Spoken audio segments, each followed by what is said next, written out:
Hello, hello, hello, hello. Okay. So hello everyone, welcome to Alvin Education. मैं हूं प्रमोद और हमने स्टार्ट किया है क्लास 12 के बच्चों के लिए मिशन एमएसटी सिटी 2026, जहां पर हम एमएसटी सिटी के चैप्टर्स को कवर कर रहे हैं। एंड सिर्फ हम कॉन्सेप्ट्स को नहीं, पीवाईक्यूज को भी डिस्कस कर रहे हैं, जहां पर हर एक चैप्टर के बहुत इंपॉर्टेंट पीवाईक्यूज, जहां से आपके बहुत सारे कॉन्सेप्ट्स अच्छे तरीके से, सही तरीके से क्लियर होते हैं। तो आज हम देखने वाले हैं ग्रेविटेशन। ग्रेविटेशन ये चैप्टर आपका बहुत इंपॉर्टेंट है एमएसटी सिटी के लिए। यहाँ से हर साल एक एक क्वेश्चन आता ही है। अगर आप देखोगे किसी भी सेट के अंदर, तो यहाँ से आपको क्वेश्चन दिखेगा ही दिखेगा।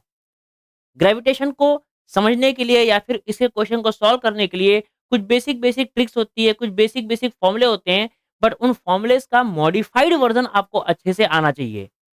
सो आज सबसे पहले हमारा गोल ये है कि हम आज देखेंगे what is the universal law of gravitation, जहां पर न्यूटन ने अपने ग्रेविटेशनल लॉ में क्या क्या चीजें बताया हम वो देखेंगे। एंड उसके बाद में एक्सेलरेशन ड्यू टू ग्रेविटी को डिस्कस करते हुए सभी के सभी केसेस आपके एक्सेलरेशन ड्यू टू ग्रेविटी के डील करेंगे। क्योंकि एक्सेलरेशन ड्यू टू ग्रेविटी को अगर आपने अच्छे से समझ लिया, तो 100% आई कैन गारंटी अगर यहाँ से क्वेश्चन आएगा तो आपका बिल्कुल मिस नहीं होगा। मैं पढ़ाऊंगा इस तरीके से। ठीक है, चलिए कॉपी निकालिए, हेडिंग लगाइए, ग्रेविटेशनल फोर्स। ठीक है, सबसे पहला हमारा टॉपिक है ग्रेविटेशनल फोर्स। ध्यान से देखिए। अब ये टॉपिक तो आपने ऑलरेडी 10th में इसके पहले भी पढ़ा हुआ है, बट ठीक है फिर से इसको एक बार एक्सप्लेन कर देते हैं कि अगर आपके बेटा दो पॉइंट मासेस है, ये पॉइंट मासेस आपके, मैं इसलिए बोल रहा हूँ क्योंकि ग्रेविटेशनल लॉ, ये जो आपका ग्रेविटेशनल फोर्स है, ये डिफाइंड ही होता है टू पॉइंट मासेस के लिए या फिर स्पेरिकल मासेस के लिए। ठीक है, तो ये हो गया आपका m1, ये हो गया आपका m2, इन दोनों के बीच का डिस्टेंस है लेट सपोज r।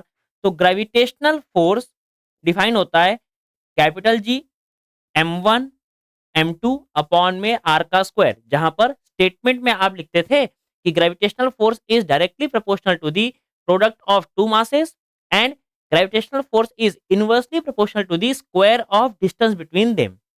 जहां पर अगर आप प्रोपोर्शनैलिटी को हटाओगे तो आपको मिलेगा एक कांस्टेंट ऑफ प्रोपोर्शनैलिटी, जिसे हम बोलते हैं universal gravitational constant. Universal gravitational constant, gravitational constant. ठीक है, अब अगर आप इसी फॉर्मूले को थोड़ा सा चेंज करो इन टर्म्स ऑफ अर्थ एंड कोई एक बॉडी, तो आप देखो मान लीजिए ये कोई एक अर्थ है और यहाँ पर कोई एक ये बॉडी रखी हुई है। लेट्स सपोज इस बॉडी का मास m है और मास ऑफ द अर्थ आपका me है and the radius of the earth is let's suppose re। एक काम करो, इस बॉडी को इस अर्थ के सरफेस पे ही रख लो। तो आप बताओ इसके लिए आपका क्या आएगा फॉर्मूला? आप बोलोगे sir gravitational force will be capital G, वो तो सेम ही रहेगा, स्मॉल m ये वाला मास है, कैपिटल M ये वाला मास है, अपॉन में दोनों के बीच का डिस्टेंस मुझे आर ई दिखाई दे रहा है, मैं बोल दूंगा आर ई का स्क्वायर। मैं बोला वेरी गुड, ये तो बढ़िया बताया था आप लोगों ने। अब थोड़ा थोड़ा ध्यान से देखो और थोड़ा चीजों को ध्यान से समझने की कोशिश करो। ये जो भी आपका ग्रेविटेशनल फोर्स है, इसके अंदर में आपको अलग अलग वेरिएशंस भी आने चाहिए। सो सबसे पहला आपका वेरिएशन होता है इन टर्म्स ऑफ डेंसिटी का। तो एक चीज को ध्यान रखिए, जब भी आपको डेंसिटी वाला टर्म आपके क्वेश्चन में दिया रहेगा, तो इस मास को आप हमेशा चेंज करोगे। अब इस मास को चेंज करना है इन टर्म्स ऑफ डेंसिटी, तो आप लगाओगे डेंसिटी का फॉर्मूला, जो कि होता है आपका मास अपॉन में वॉल्यूम। एंड स्पीयर को हम हमेशा, सॉरी, अर्थ को हम हमेशा spherical shape of the object मानते हैं। तो स्पीयर का वॉल्यूम होता है आपका 4/3 पाई आर का क्यूब। अब जब ये आगे क्वेश्चन में आएगा तो आप इसे ध्यान रखिएगा, हम इसको इस तरीके से करने वाले हैं। ठीक है यहाँ तक? चलिए बढ़िया। सो अब ये ग्रेविटेशनल फोर्स एक वेक्टर क्वांटिटी होती है। वेक्टर क्वांटिटी को जब हम सॉल्व करते हैं, तो हमें पता है हमें वेक्टर लॉ ऑफ एडिशंस आने चाहिए, मतलब कि हमें पैरेललोग्राम ऑफ वेक्टर एडिशन आना चाहिए। तो उन पैरेललोग्राम ऑफ वेक्टर एडिशन को कैसे समझना है, उनको कैसे अप्लाई करना है क्वेश्चन के अंदर में, वो आपको मैं दिखाऊंगा एक क्वेश्चन के साथ में। बट अगर आपको वेक्टर पूरा अच्छे तरीके से रिवाइज करना है, तो हमारा इस सीरीज का लेक्चर नंबर 1, जहां पर हमने वेक्टर को 2 घंटे के अंदर में डिटेल में उसके इन आउट जितने भी टॉपिक्स होते हैं सब कुछ हमने डील किया हुआ है। तो आप जा करके वहां पर उस लेक्चर को देखिए, तो आपके वेक्टर्स के जितने भी कॉन्सेप्ट्स रहेंगे वो सारे के सारे रिवाइज हो जाएंगे, क्योंकि वो वेक्टर टॉपिक आपका अब यहाँ पे खत्म नहीं होगा, ये आगे भी चलता रहेगा। एंड ये आपके पार्ट 2 में जहां पर इलेक्ट्रिक फील्ड मैग्नेटिक फील्ड आएगा वहां तो काम आने ही वाला है। ठीक है, चलिए फिर।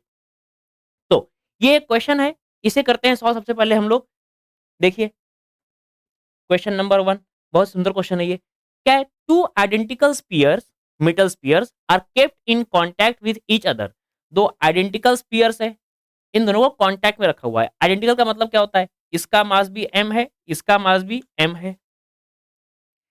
Each having radius r centimetre, दोनों का रेडियस भी कितना है, r centimetre and r centimetre.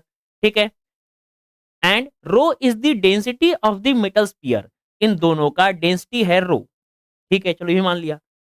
The gravitational force F of attraction between them is proportional to, मतलब कि जो ग्रेविटेशनल फोर्स है वो इन दोनों के बीच में किस तरीके से आता है आपको वो बताना है। चलिए कर लेते हैं। एफ जी क्या होता है, एफ जी होता है capital G mass number 1 mass number 2 upon में रेडियस का स्क्वायर, आर का स्क्वायर। बड़ा बताइए ये आर क्या दोनों के सेंटर ऑफ मास के बीच का डिस्टेंस हो जाएगा तुम्हारा 2r। हाँ जी सर, ये तो बहुत इजी लग रहा है हमें। ये हो गया 2r, तो कैपिटल जी मास और मास, ये हो गया आपका मास का स्क्वायर, ये हो गया रेडियस मतलब कि 2r का होल स्क्वायर, इस तरीके से। नाउ मैंने को बताया जब भी आपको मास रहेगा और क्वेश्चन में डेंसिटी दिया होगा तो आप मास को हमेशा डेंसिटी के टर्म्स में चेंज करोगे। तो डेंसिटी क्या होता है, डेंसिटी होता है सर मास अपॉन में वॉल्यूम। एंड मास अगर निकालना है सर तो डेंसिटी की तरफ हम वॉल्यूम भेज देंगे, और स्पीयर का वॉल्यूम होता है 4/3 पाई आर का क्यूब। मैं बोला वेरी गुड। अब एक काम करो, इन चीजों को यहाँ पर लिखो, आपको मिलेगा इसका simplification. Gravitational force equals to capital G, squaring करनी है मतलब कि रो का स्क्वायर, 4 का स्क्वायर, 3 का स्क्वायर इंटू में पाई स्क्वायर इंटू में आर का पावर 6, 3 दूनी 6, डिवाइड में आर का स्क्वायर है मतलब कि 4 इंटू आर का स्क्वायर, स्क्वायर हो जाएगा यहाँ पे, स्क्वायर से ये कट गया पावर 4 हो जाएगा। ठीक है बेटा, बाकी जी ले लो, ये सब टर्म्स आपके कांस्टेंट टर्म्स है। तो बताओ क्या बन जाएगा, ये भी कांस्टेंट टर्म्स है, क्या हो जाएगा, F G is proportional to density to radius 4। है कोई option, density to radius 4, option number B दिखाई दे रहा है। तो option number B is correct for this question. I hope आपको ये चीज समझ में आई, कोई दिक्कत तो नहीं है ना, होनी भी नहीं चाहिए। बिल्कुल सही तरीके से पढ़िए, जो फॉर्मूला को बता रहा हूं मैं उनको देखिए, उनको रिप्लेस करिए। आपको आपका मैं टाइम वेस्ट नहीं करूंगा। जितनी भी चीजें सटीक है, जितनी भी चीजें एग्जाम के लिए टू द पॉइंट इंपॉर्टेंट है, उन चीजों को हम डील करेंगे। एंड एग्जाम के अंदर में हमारे नंबर आए, हम हमेशा ये कोशिश करेंगे। ठीक है, चलिए इसको लिख लीजिए, आगे बढ़ते हैं। Now you read the question number 2, ये क्वेश्चन रीड करिए, मैं क्लीन करता हूं, आगे बढ़ेंगे।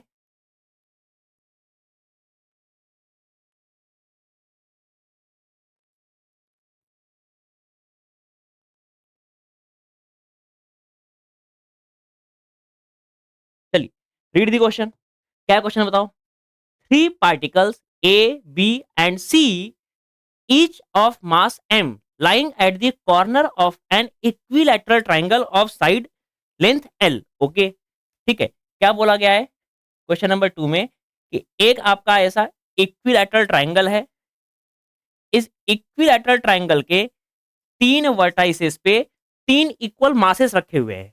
ये मास है m, ये मास है m और ये मास भी है m, और इस साइड का लेंथ है l। ठीक है बेटा, देखो ऐसे क्वेश्चन ना आपके एग्जाम के अंदर बहुत बार आ सकते हैं, बहुत बार आते हैं और आ भी सकते हैं। पीवाईक्यूज के ट्रेंड में ऐसे क्वेश्चन जनरली देखने को तो नहीं मिला मुझे, बट इस टाइप के क्वेश्चन ग्रेविटेशनल फोर्स से आ सकता है। तो कैसे करना है उसका एक तरीका सीख लो इस पर्टिकुलर क्वेश्चन से। बाकी जितने भी क्वेश्चन आएंगे आप वहां पर सेम ही मेथड अप्लाई करना। ठीक है, बोलो क्या है आगे।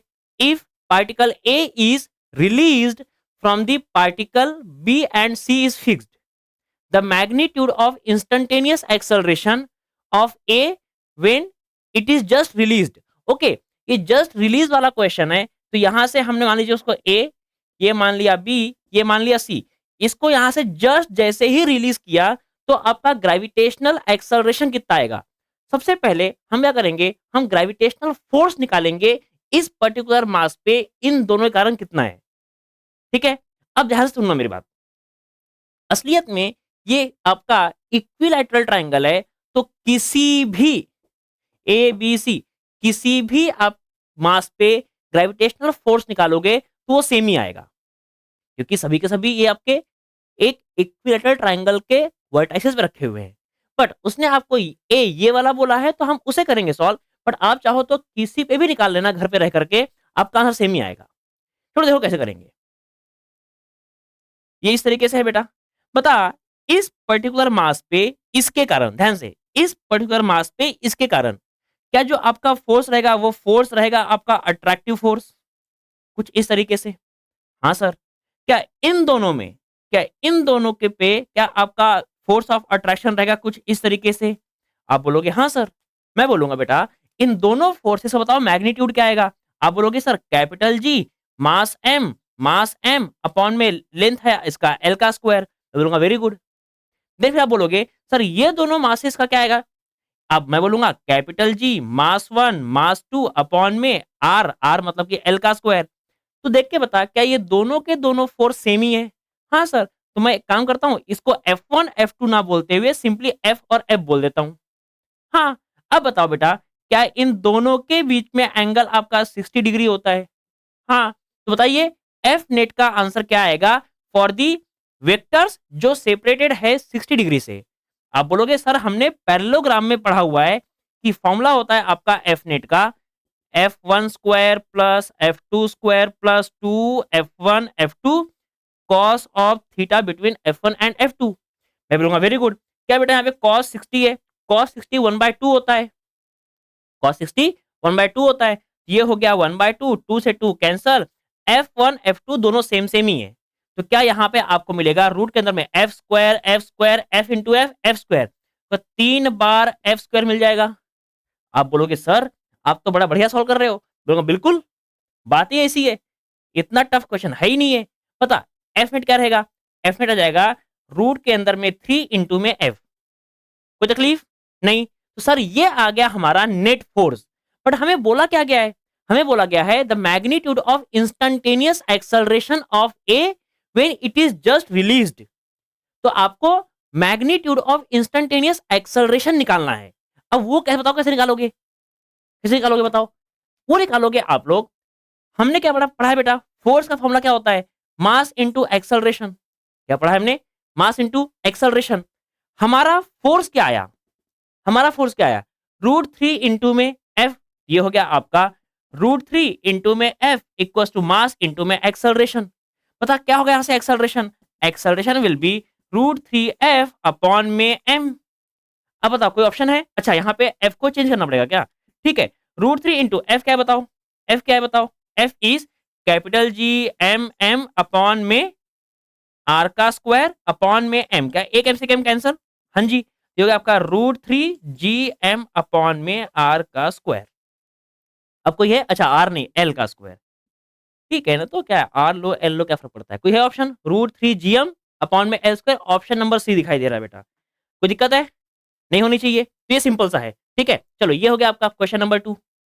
Now now next is okay, acceleration due to gravity. अब अगर आपने बेटा मैग्नीट्यूड ऑफ फोर्स निकालना सीख लिया तो एक्सेलरेशन ड्यू टू ग्रेविटी को सिंप्लीफाई करना बहुत आसान है। तुम ध्यान से बस मुझे अब यहां से आने वाले 5 मिनट तक ठीक से देखो, मैं क्या बता रहा हूं उसको सुनो, एंड देन आप देखना एक्सेलरेशन ड्यू टू ग्रेविटी कितना आसान लगेगा। चलो देखो, एंड ये जो आपका कॉन्सेप्ट का यहाँ पे मैं सॉल्व करवाया है इसका भी आपको प्रॉपर एक्सप्लेनेशन यहाँ मिल जाएगा। देखो ध्यान से, एक्सेलरेशन ड्यू टू ग्रेविटी को डिस्कस कर रहा हूं। एक्सेलरेशन ड्यू टू ग्रेविटी, देखो ध्यान से।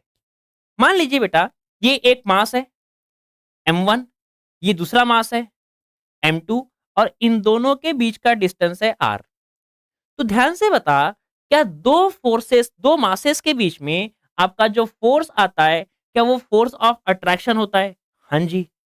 ये फोर्स ऑफ अट्रैक्शन अगर मैं यहां पर लिखूं तो मैं क्या इसको बोल सकता हूं force on one due to to?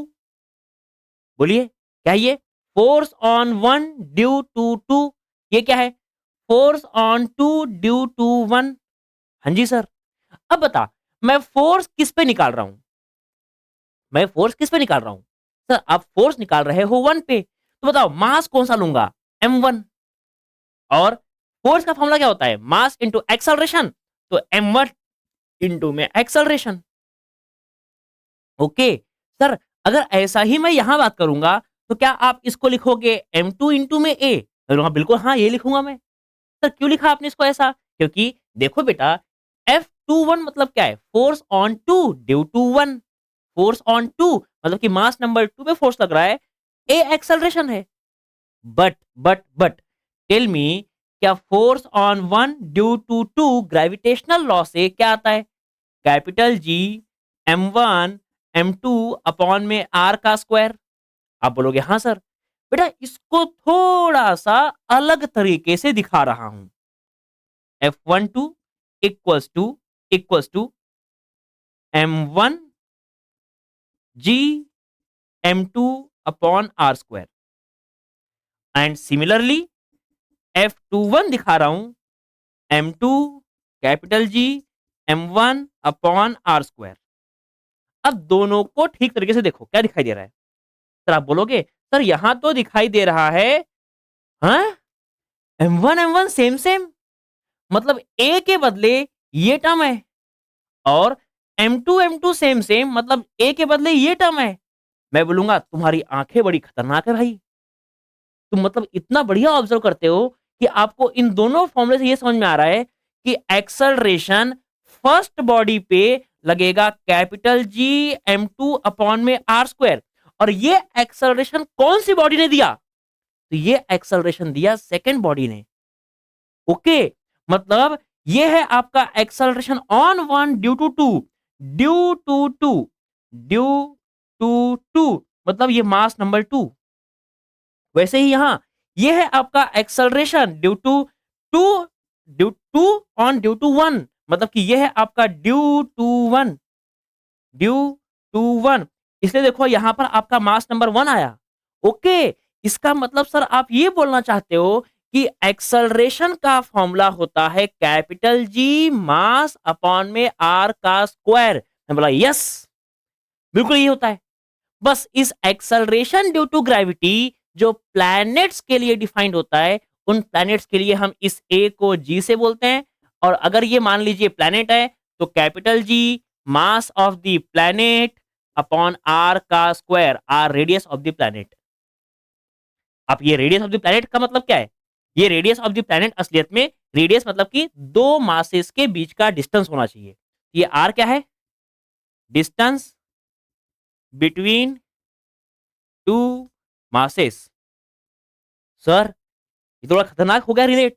Yes, if you will understand this formula, और ये फॉर्मूला कहां से आया ये समझ लो, तो फिर देखो इसको कितना समझना आसान है कि G is G M P upon में आर स्क्वायर। कोई भी प्लेनेट ले लो, कोई भी प्लेनेट, कोई भी प्लेनेट, जिस प्लेनेट का आपको एक्सेलरेशन ड्यू टू ग्रेविटी निकालना है वो निकाल लेना, और उन दो प्लेनेट, उन दो मासेस, उन दो बॉडीज के बीच में क्या डिस्टेंस है वो लिख लेना, आपका आंसर हो जाएगा। तो आप बोलोगे सर ये तो बड़ा इंटरेस्टिंग खतरनाक सा लग रहा है, तो सर क्या इसके कुछ केसेस वगैरह भी है क्या? हाँ सर, बिल्कुल है बेटा। एक्सेलरेशन ड्यू टू ग्रेविटी के बेस पे आपको अलग अलग केसेस पढ़ने हैं। सबसे पहला on the surface of earth, then आपका एल्टीट्यूड, देन आपका डेप्थ, फिर आपका शेप, आपका रोटेशन, हर एक टाइप पे पढ़ना है। तो एक्सेलरेशन ड्यू टू ग्रेविटी में आपके वेरिएशंस के कौन कौन से क्वेश्चन इंपॉर्टेंट है? तो सबसे पहला आपका on the surface of earth, altitude पे, डेप्थ पे, शेप पे, रोटेशन पे, इन सब पे क्वेश्चन आते हैं। इन सब के क्वेश्चन इंपॉर्टेंट है। क्विज भी करवाऊंगा अभी थोड़ी देर बाद। चलो देखो, तो सबसे पहले लगाइए आप लोग heading acceleration, variation in acceleration due to gravity. Heading variation in acceleration due to gravity. put the heading X variation in acceleration due to gravity.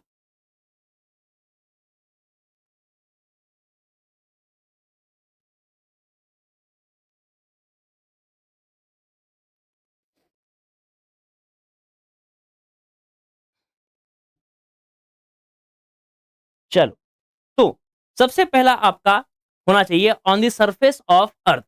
अब on the surface of earth के लिए हमें पढ़ने हैं दो फॉर्मूले। सबसे पहला आपका इन terms of mass of earth and second पढ़ना है आपको इन टर्म्स ऑफ डेंसिटी। ध्यान से देखो, सबसे पहला सबसे पहली बात क्या है? ऑन द सरफेस ऑफ अर्थ।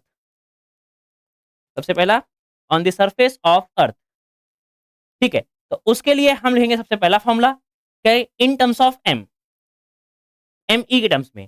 बड़े ध्यान से बोलो, मैंने आपको बताया प्लैनेट के लिए हम क्या लिखते हैं, बताओ अर्थ के लिए क्या आएगा? Acceleration due to gravity on the surface of earth is equal to capital G mass of earth upon में रेडियस ऑफ अर्थ का स्क्वायर। तो ये बिल्कुल, ये कैसे रहेगा? ये है आपका अर्थ, ये हुआ उसका रेडियस, और यहां पर कोई है एक प्लैनेट जिसका मास है m। इस प्लैनेट पे, इस मास पे, सॉरी प्लैनेट नहीं, इस मास पे कितना एक्सलरेशन ड्यू टू ग्रेविटी आ रहा है आपको वो निकालना है, और इस मास का अर्थ है me। बहुत बढ़िया ना सर, आपने मुझे सिखाया है कि अगर डेंसिटी के टर्म्स में फॉर्मूला निकालना है, डेंसिटी के टर्म्स में फॉर्मूला निकालना है, रेडियस के डेंसिटी के टर्म्स में, तो मुझे आपने सिखाया कि मास को बस डेंसिटी के टर्म्स में रिप्लेस कर दो। तो कर दो फिर, डेंसिटी होता है मास अपॉन में वॉल्यूम।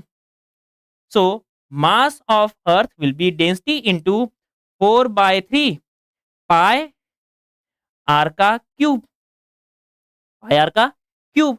तो आपको यहां मिलेगा mass of earth equals to 4/3 pi rho R का क्यूब।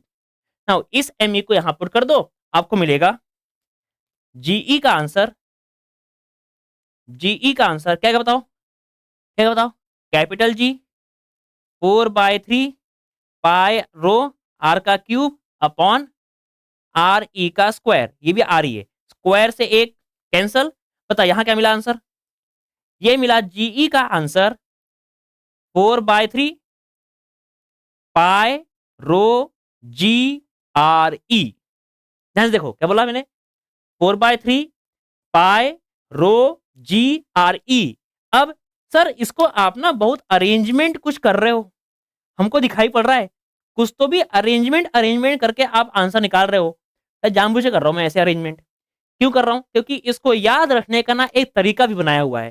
क्या है वो तरीका सर? सर वो तरीका है, ध्यान से देखो, ये तरीका है आपका पारोजी, पा पारोजी।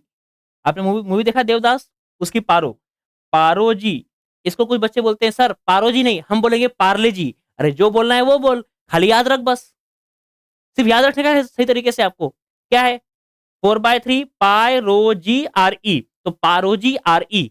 यहां पर बेटा एक चीज ध्यान से ऑब्जर्व करना है, क्या acceleration due to gravity 4/3 pi और जी ये तो कॉन्स्टेंट ही होते हैं। तो acceleration due to gravity on the surface of earth is proportional to rho and re, density and radius of the earth. Clear है बात? बहुत बढ़िया। ये हो गया आपका सबसे पहला, सबसे पहला सबसे पहले, कोई दिक्कत? चलिए now next is with altitude, मतलब कि एट हाइट h। अब इसके लिए भी दो फॉर्मूले, पहला कौन सा? एक्चुअल फॉर्मूला क्या आता है, दूसरा मॉडिफाइड वर्जन। ठीक है, चलो देखते हैं।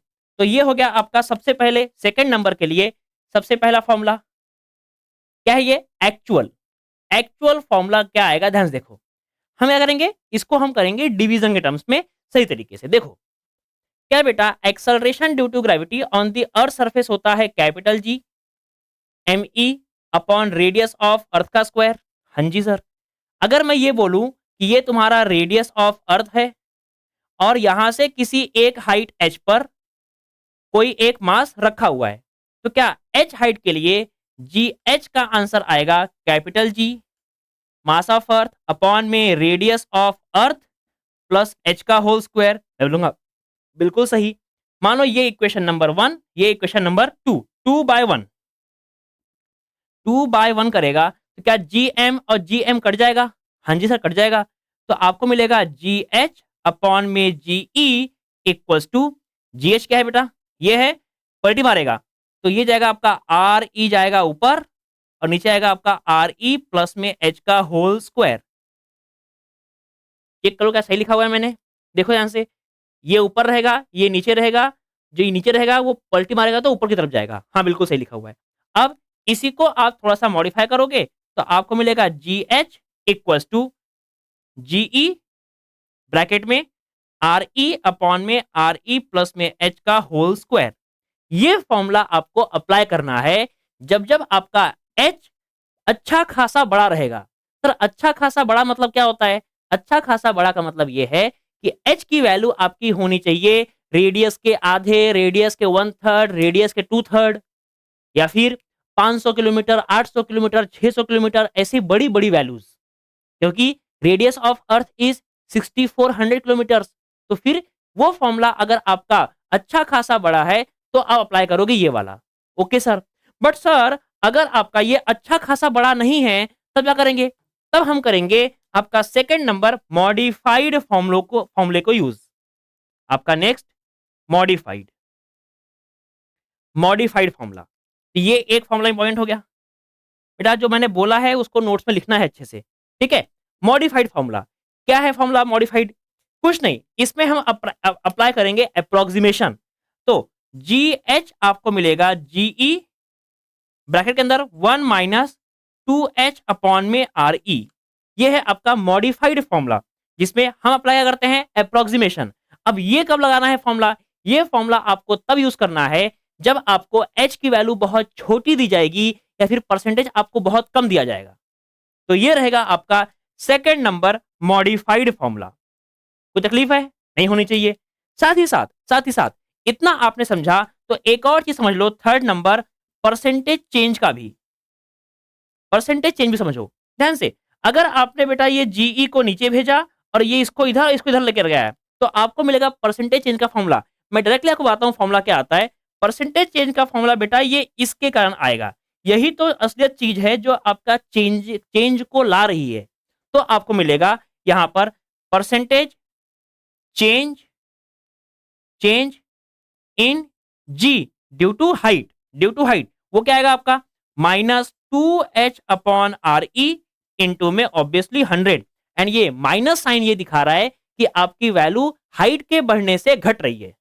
ऑब्वियसली यहां देख लो इनवर्सली प्रोपोर्शनल है ना, तो अगर आपका ये डिस्टेंस बढ़ गया तो ये जी घट जाएगा। हाँ सर ये तो सिंपल सा है, क्या आप भी बिना मतलब का ओवर एक्सप्लेन करना शुरू कर देते हो चीजों को। अरे बेटा जरूरी है, बताना पड़ता है कभी कभी। चलो next is with respect to depth. चलो फिर देखते हैं हम लोग थर्ड फॉर्मूला इसका थर्ड। अच्छा, थर्ड के लिए फर्स्ट फॉर्मूला। अब बताइए क्या आएगा एक्चुअल फॉर्मूला? एक्चुअल क्या रहेगा? सर बिल्कुल ऐसा ही अप्लाई करूंगा क्या मैं? हाँ बेटा बिल्कुल ऐसा ही अप्लाई करोगे। ये रहेगा आपका यहाँ पर अर्थ, सॉरी ये है आपका अर्थ का यहाँ से यहाँ रेडियस आर ई। आपने मास कहीं यहाँ माना और अर्थ सरफेस से इसका डेप्थ है आपका डी।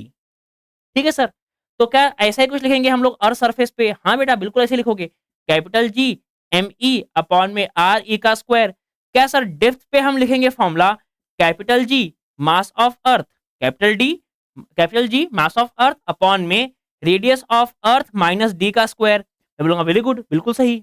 तो सर क्या इसका फॉर्मूला हम लोग फिर से ऐसे निकाल सकते हैं? हाँ बिल्कुल निकाल सकते हैं। जहां आपको मिलेगा G at depth, G at depth, G at depth आपको मिलेगा। रिवर्स करोगे तो आपका ये मिलेगा जीई इंटू में आर ई अपॉन में आर ई डेप्थ हो गया। ये पूरा आर ई था, ये हो गया आर ई माइनस में डी। ठीक है बिल्कुल सही है। तो आर ई माइनस में डी का होल स्क्वायर। ठीक है, कोई तकलीफ नहीं होनी चाहिए। इसके बाद में जब आप इसको निकालोगे मॉडिफाइड फॉर्मूले के टर्म्स में, when you will find out this formula in terms of modified modified version modified version, तो आपको मिलेगा इसका formula acceleration due to gravity at depth will be G E 1 minus D upon में R E, 1 minus D upon में R E. अब ये formula भी important है, ध्यान समझना। यहां पर आपका ये डी बाय आर ई ये आपका सेम तरीके से निकल के आ जाएगा जैसे आप यहां पर निकालोगे। ठीक है, ये कुछ गलती कर रहे हैं क्या हम लोग? ये आर ई प्लस एच, एक बार चेक कर लूं क्या मैं साइड में, क्या आएगा बताइए तो? G H equals to G M E upon में आर ई प्लस एच का whole square and G M E upon में आर ई का square, G M E cancel, ये गया ऊपर, ये रहेगा नीचे। सही लिखा हुआ है। यहाँ भी क्या रहेगा, यहाँ पे ऐसे ही रहेगा, सेम ही आएगा ना फिर तो यहाँ पे भी। जी एम ई अपॉन में आर ई माइनस डी का स्क्वायर और यहाँ रहेगा जी एम ई अपॉन में आर ई का स्क्वायर, ये इससे कट जाएगा, ये वाला पलटी पड़ जाएगा। हाँ सही, बिल्कुल सही है। ठीक है, कोई प्रॉब्लम नहीं है।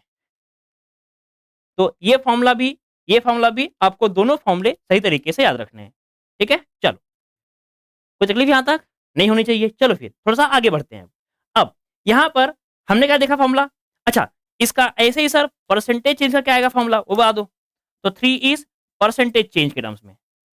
परसेंटेज चेंज का फॉर्मूला आपको मिलेगा, percentage change in GD will be क्या बेटा है, माइनस डी बाई आर। तो माइनस डी अपॉन में आर ई इंटू में 100 कर लोगे तो आपको मिल जाएगा परसेंटेज चेंज का फॉर्मूला ड्यू टू डेप्थ। ये हो गया आपका थर्ड नंबर का सेक्शन पूरा का पूरा। देन सर नेक्स्ट क्या है, देन बेटा नेक्स्ट है आपका ड्यू टू रोटेशन। अब ध्यान समझना, ड्यू टू रोटेशन का मतलब क्या है, आपको पता होनी चाहिए ये बात कि अर्थ आपकी पोल के अबाउट इस तरीके से ऐसे करती है रोटेट।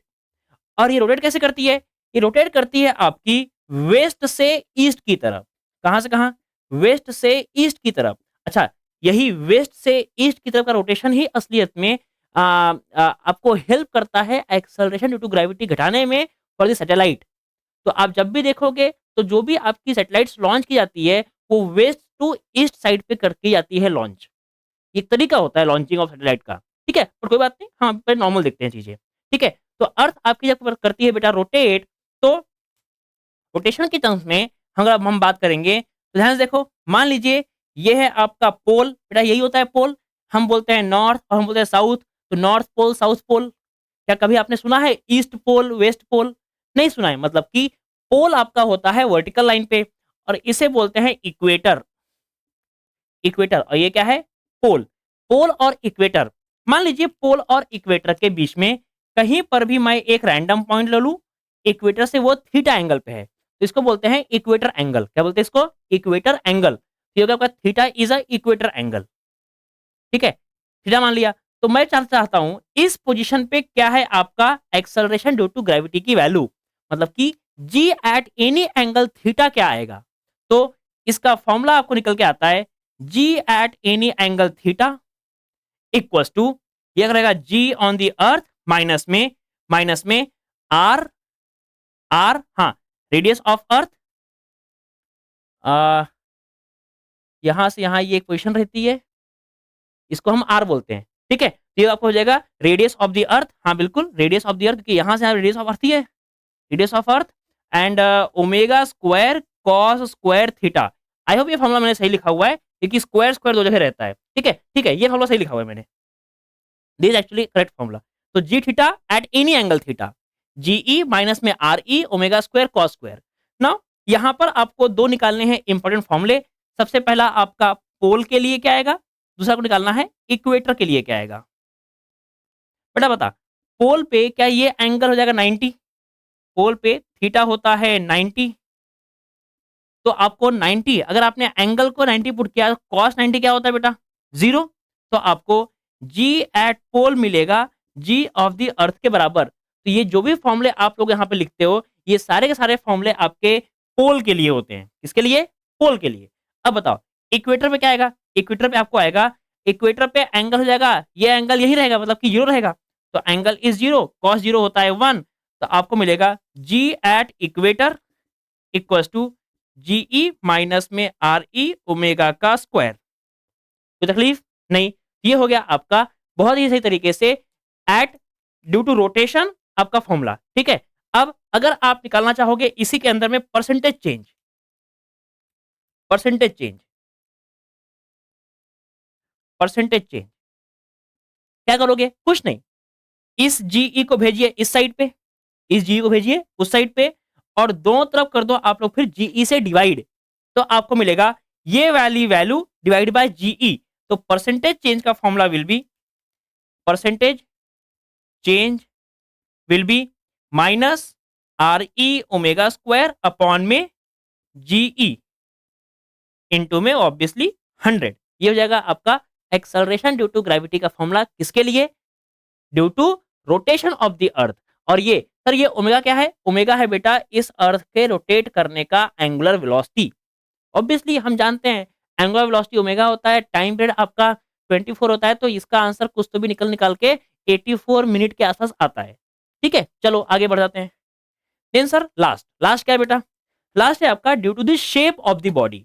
तो अर्थ आपको पता है, अर्थ आपको पता है, earth is oval in shape, oval in shape.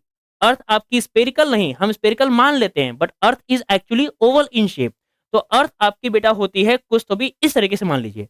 तो अगर ये आपका सेंटर है, यहां से इस तरीके से है, तो ये है आपका पोल और ये है आपका इक्वेटर, ये है आपका इक्वेटर।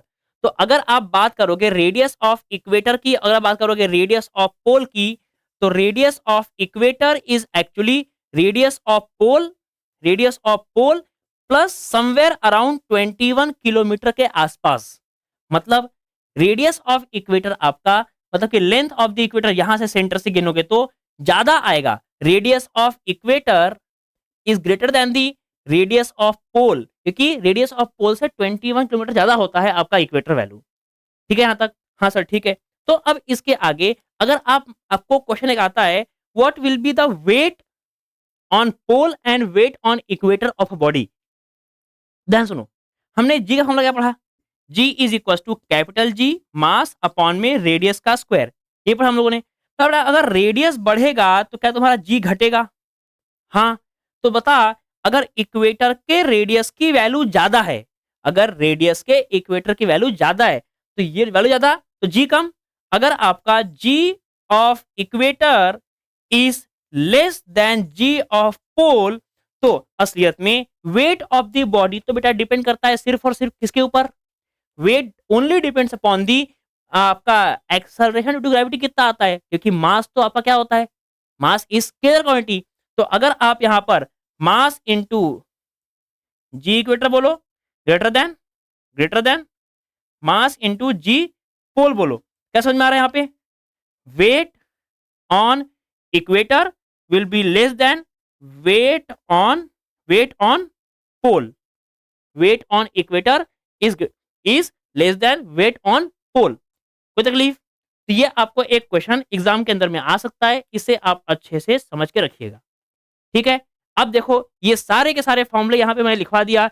इन सभी फॉर्मूले को एक बार आप ले लो स्क्रीनशॉट सही तरीके से, एंड सभी फॉर्मूले को बेटा एक शीट में लिखना है एंड इसको चिपका दीजिएगा अपने घर पे जहां आप पढ़ते हो स्टडी टेबल के सामने। ठीक है, स्टडी टेबल के सामने अगर चिपका दोगे तो इसको ओवर द टाइम रिवाइज करने के लिए आसान रहेगा। ठीक है, अब चलो क्वेश्चन करेंगे फटाफट। ठीक है, ये है आपका पहला क्वेश्चन। अब रीड द क्वेश्चन, इसे क्लीन करके आगे बढ़ेंगे। रीड द क्वेश्चन और पढ़ लोगे तो बेटा सॉल्व करो इसको, ट्राई टू सॉल्व ऑल्सो। कोई ऐसा खास क्वेश्चन नहीं रहेंगे, सब सिंपल सिंपल क्वेश्चन है। पूरे के पूरे क्वेश्चन आपके पीवाईक्यूज के बेस पे लाया हुआ है, तो आप करो सॉल्व इनको।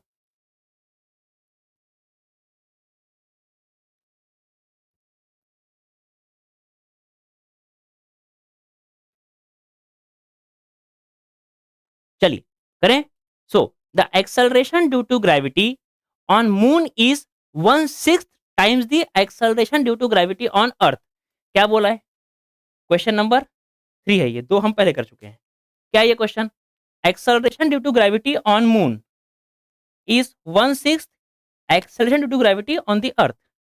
Then if the ratio of radius of density, sorry, if the ratio of density of moon upon density of earth is 3:5, 3:5, then the radius of moon, to the radius of earth will be, ये पूछा हुआ है। हाँ, निकाल लेते हैं बेटा। क्या हमने ये चीज पढ़ा कि डेंसिटी आपका G is proportional to radius and density? अरे हाँ सर, ये तो पढ़ाया हमने। बता फिर क्या आएगा, क्या आएगा बताइए? आपका डेंसिटी ऑफ, नहीं, G of moon upon G of earth. बेटा पता क्या आएगा?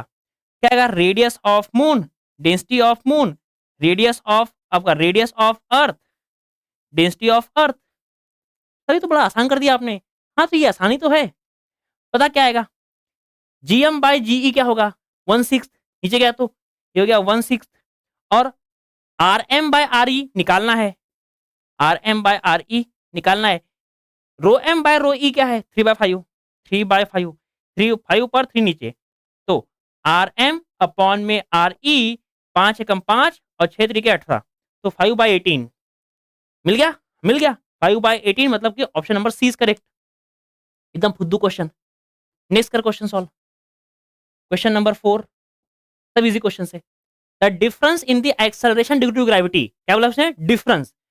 Difference means subtraction. Difference in the acceleration due to gravity at pole and equator. G at pole minus G at equator आपको निकालना है। करें? बताओ क्या होता है? Sir G at any angle theta होता है। हम आपने पढ़ाया GE माइनस में आपका RE omega square cos square theta. हाँ बेटा बिल्कुल। बताओ फिर पोल के लिए क्या आएगा? जी एट पोल क्या आएगा? सर पोल पे ना एंगल 90 ये जीरो हो जाएगा, आपको मिलेगा सिर्फ और सिर्फ जीई। और जी एट इक्वेटर होता है एंगल 0 कॉस 0 1 ये मिलेगा जीई माइनस में आर ई ओमेगा स्क्वायर। मैं बोला वाह क्या दिमाग लगा रहे हो। अब माइनस करो बस। जीपी माइनस जी इक्वेटर क्या आएगा? जीई माइनस में GE minus R E omega square minus minus cancel minus minus plus तो आपको मिल जाएगा यहाँ पे answer are E omega square. कोई ऑप्शन है? Are E omega square option में बी दिखाई दे रहा है। Simple question again. नेक्स्ट सीधा क्वेश्चन नेक्स्ट। क्या है क्वेश्चन?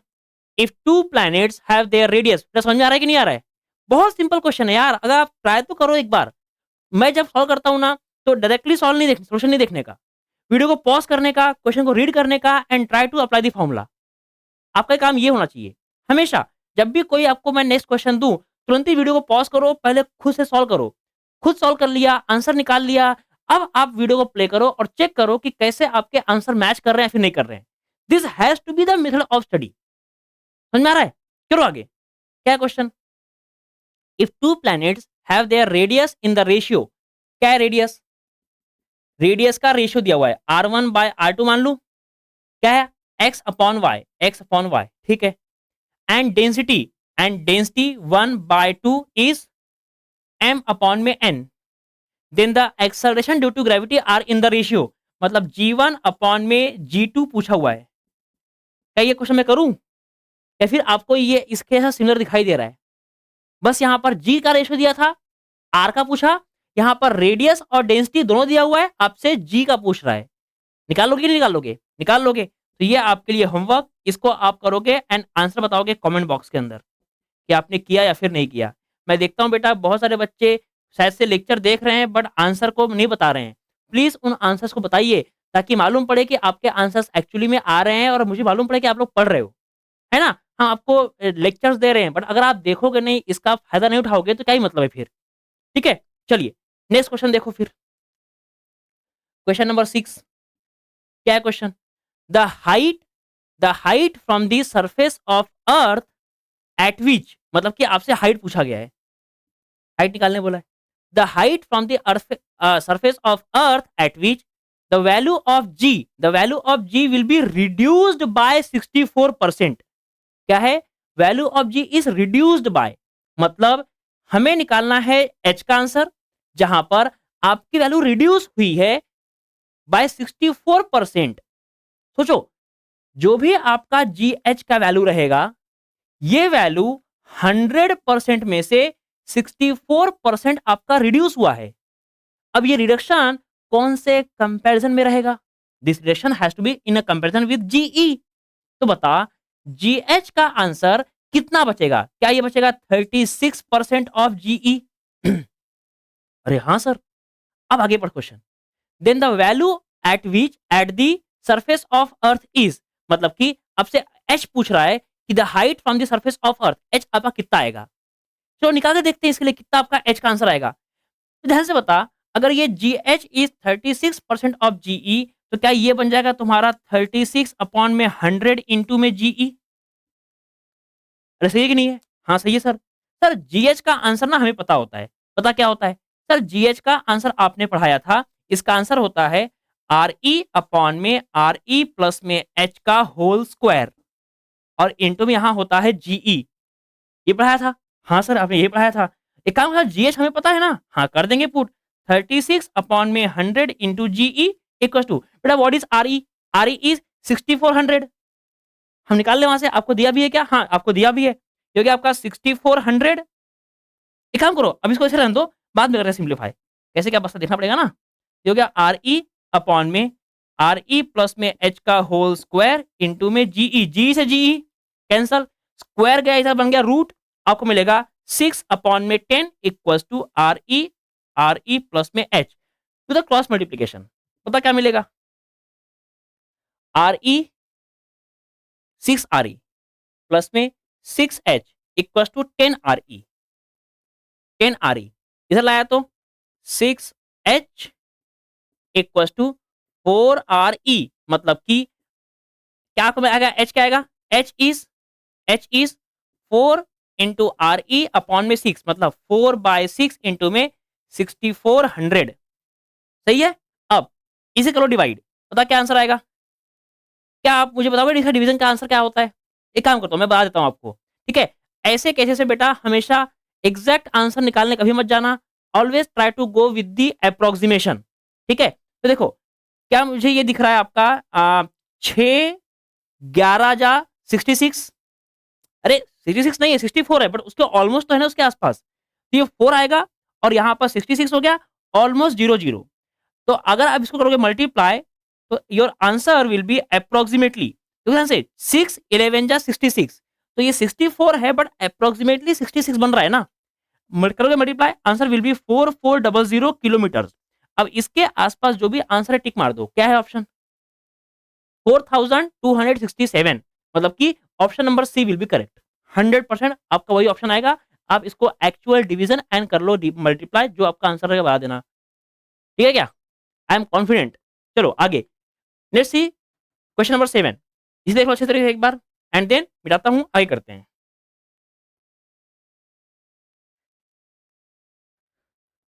इतने सारे क्वेश्चन बेटा प्रैक्टिस करवाई जा रही है हर एक टॉपिक के बेस पे। आप इन लेक्चर्स को अगर प्रॉपर्ली फॉलो करोगे ना, 100% आपके नंबर आने ही आने हैं। भाई कितने टफ क्वेश्चन आएंगे यार। आज शाम को ना आपको एक लेक्चर मिलेगा, एक छोटा सा वीडियो बताऊंगा मैं कि किस तरीके से बेटा टेस्ट सीरीज को करते हैं अटेम्प्ट। ठीक है, तो आज का एक वीडियो रहेगा how to attempt the test series. ठीक है, चलो आगे करें। देखिए क्वेश्चन क्या है। The height at which acceleration due to gravity becomes g/4। आपको हाइट पूछा गया है, क्वेश्चन नंबर 7। आपसे हाइट पूछा गया है, कितने हाइट पे आपका एक्सेलरेशन ड्यू टू ग्रेविटी बन जाता है g/4। ठीक है, तो ये आपका हाइट निकाला हुआ है। इन टर्म्स ऑफ आर, आपको आर के टर्म्स में निकालना है। बता जी एच क्या होता है? जी एच क्या होता है? जी एच होता है सर आर ई अपॉन में आर ई प्लस में H H whole square into में R E, sorry G E. अब जी एच क्या है? g/4 equal to R E plus में एच का स्क्वायर इंटू में जी ई, जी से जी कैंसल, बन गया स्क्वायर रूट, बन गया 1/2 equal to R E upon में आर ई प्लस में एच। अब वही क्रॉस मल्टीप्लाई का तरीका करो, क्या आएगा? आर ई प्लस में एच इक्वल टू 2 RE, इधर आ गया आर ई, तो H equal to 2 RE minus R E, मतलब कि R equal to H. Simple question, काम खत्म। समझ में आ रहा है? जितना फास्ट मैं कर रहा हूँ उतना ही फास्ट आपको एग्जाम में करना है। अगर एग्जाम में फास्ट नहीं करोगे तो बेटा फिर आप ना क्वेश्चन ना पूरा का पूरा सॉल्व ही नहीं कर पाओगे, क्वेश्चन पेपर के एंड तक पहुंच ही नहीं पाओगे। तो एग्जाम में एक भी क्वेश्चन छूटना नहीं चाहिए, उसके लिए आपको स्पीड बढ़ानी पड़ेगी। एंड वो स्पीड बढ़ानी है बट कैलकुलेशन में मिस्टेक होनी नहीं चाहिए। तो एक्यूरेसी प्लस स्पीड दोनों की प्रैक्टिस करनी है। ठीक है, चलो क्वेश्चन नंबर 8। क्वेश्चन नंबर 8 क्या है? Question number 8, the acceleration due to gravity at the surface of the planet is same as that of surface of earth. अच्छा, acceleration due to gravity at the surface of a planet, किसी एक planet पे, is same as that of the surface of earth. किसी एक planet पे जी की value same होती है अर्थ के बराबर, but the density of a planet, but the density of a planet is thrice the density of earth, density of earth. If R is the radius of earth, if r is the radius of earth, then the radius of planet तो R E आपका radius of अर्थ है, तो आपसे R P planet का पूछा हुआ है। क्या बेटा ये फिर से क्वेश्चन आपका पहले जैसा ही है, जहां पर G is proportional to rho into में आर अगर आप यूज कर लोगे तो आपका आंसर बड़ा इजीली आ जाएगा। हाँ जी, इजीली आ जाएगा सर। तो फिर से इसको आप करिए सॉल्व एज अ होमवर्क में, ठीक है। तो क्वेश्चन नंबर 8 भी आपके लिए होमवर्क है, इसका भी आपने बताना है मुझे आंसर कमेंट बॉक्स के अंदर। Now question number 9, question number 9 क्या है बताओ? The percentage decrease in the weight of a body, percentage decrease in the weight, बता आप वेट में डिक्रीमेंट कब होगा? जब आपका एक्सेलरेशन ड्यू टू ग्रेविटी के अंदर डिक्रीमेंट होगा। अब अगर एक्सेलरेशन ड्यू टू ग्रेविटी के अंदर में डिक्रीमेंट हो रहा है तो मास तो सेम रहता है, तो मास सेम रहेगा, एक्सेलरेशन ड्यू टू ग्रेविटी घटेगा तो वेट घट जाएगा। क्रॉस रिलेट कर दिया। क्या बोला? वेट कब घटेगा? जब जी घटेगा। तो अगर मैं जी का आंसर निकाल लूं, जितने से जी घटेगा उतने से ही तुम्हारा एच भी घटेगा। वाह! बता, the percentage decrease in the weight of a body when taken 35 kilometre below the earth surface. अब ये तो बहुत इजी है। Percentage change due to depth, due to depth मैं सिखाया हूं आपको, माइनस डी अपॉन में आर ई इंटू में 100, ये बताया हुआ है।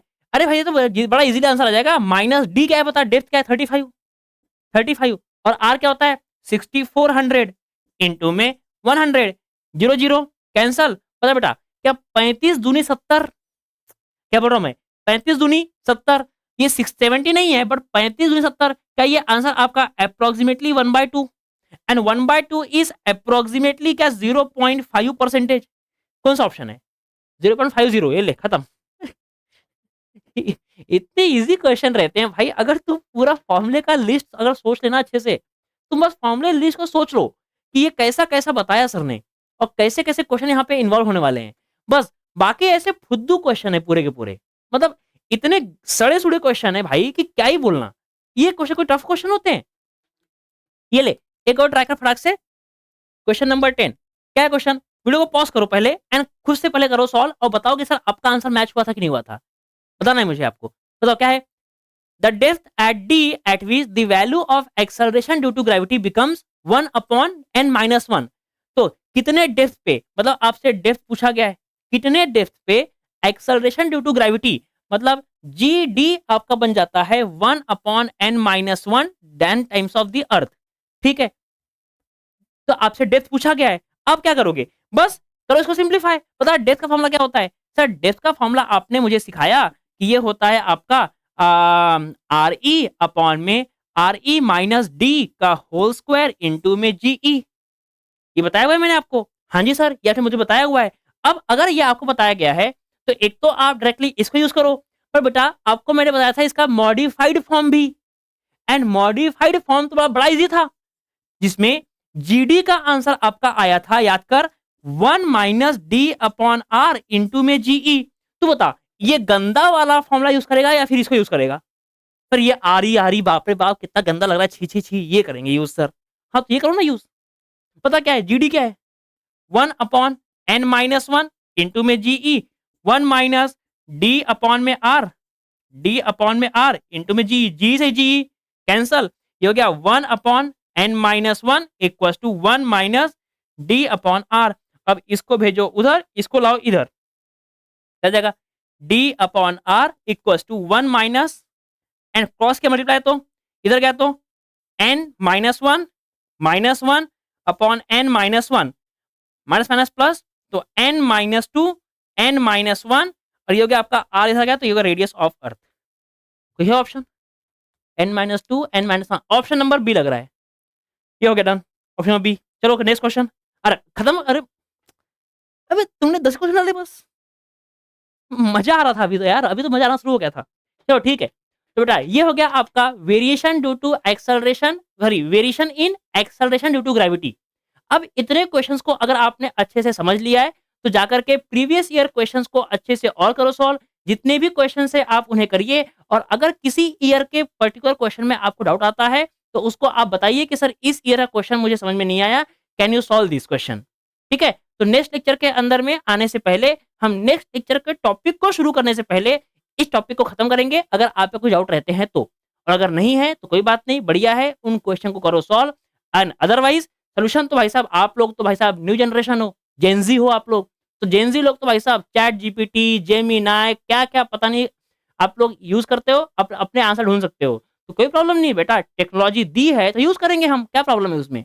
बट टेक्नोलॉजी का यूज करने के लिए थोड़ा सा ध्यान से यूज करना, कि ये ना हो कि आप लोग अपना दिमाग लगाना ही बंद कर दो। आपको टेक्नोलॉजी का यूज तो करना है, बट उसके साथ साथ आपको ये भी देखना है कि आपकी थिंकिंग एबिलिटी कम ना हो जाए। तो पहले खुद से ट्राई करना क्वेश्चंस, उससे एक बार ट्राई करो, दो बार ट्राई करो, अगर ना आए तब जाकर के देखिएगा आपके सॉल्यूशंस को चैट जीपीटी के अंदर में या फिर कहीं पे भी जहां से आपको ढूंढना रहेगा। ठीक है, तो चलिए, ये रहा आपका लेक्चर नंबर 9 आई गेस, जो कि आपका ग्रेविटेशन का फर्स्ट पार्ट है। नेक्स्ट पार्ट हम ग्रेविटेशन का लेंगे, जिसके अंदर में एस्केप वेलोसिटी एंड आपका फिर हॉरिजॉन्टल वेलोसिटी एंड प्लैनेट का रिवॉल्यूशन, एनर्जी वगैरह डील करेंगे, एंड इस चैप्टर को कर देंगे समराइज। ठीक है, तो ढंग से देखते रहिए लेक्चर्स को, अच्छे से पढ़ाई करिए, नोट्स बनाइए, एंड मिलते हैं ऐसे ही नेक्स्ट लेक्चर के अंदर। तब तक के लिए थैंक यू सो मच।